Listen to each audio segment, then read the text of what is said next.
Ben ritrovati con l'informazione flash di New Sicilia. In apertura la politica con il presidente della regione Renato Schifani che è intervenuto sulle tensioni fra Giorgia Meloni e Silvio Berlusconi sulla formazione del nuovo governo nazionale che avrebbero potuto avere delle ripercussioni anche a livello regionale con la giunta ancora da nominare. Mi sento garante, ha detto Schifani, dell'unità del centrodestra e ho trovato sintonia nel gruppo di Forza Italia anche ieri nella riunione presieduta da Gianfranco Miccichè, che è il coordinatore perché occorre governare la Sicilia. Non ci si può consentire litigiosità, ha aggiunto il neo governatore. Andiamo adesso a Modica, nel Ragusano, dove fuori da un bar della città è apparso un cartello pubblicitario che evidenziava un'offerta con caffè scontato per i membri della comunità LGBTQ.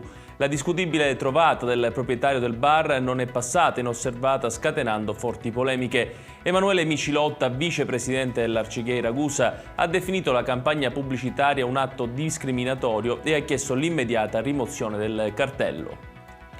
Adesso nel Palermitano, dove un ragazzo di 20 anni, Giuseppe Bongiorno, originario di Partinico, è stato rinviato a giudizio dal GUP Nicola Aiello per aver utilizzato una carta di credito non sua. In particolare avrebbe utilizzato la carta per mettere benzina in un distributore e per cenare in un fast food. Il ragazzo si è giustificato affermando di aver trovato la carta nello sportello bancomat e di averla presa nella convinzione che fosse la sua. Inutile dire che la versione non ha convinto il GIP, che ha fissato l'udienza per il prossimo febbraio. Chiudiamo con un'indiscrezione che vedrebbe il colosso petrolifero russo Lukoil pronto a cedere la raffineria ISAB di Priolo in provincia di Siracusa per limitare gli effetti delle sanzioni sancite dall'Unione Europea nei confronti della Russia. A comunicarlo è l'agenzia internazionale Bloomberg. Ed è tutto per questa edizione, il prossimo appuntamento col TG Flash alle ore 20.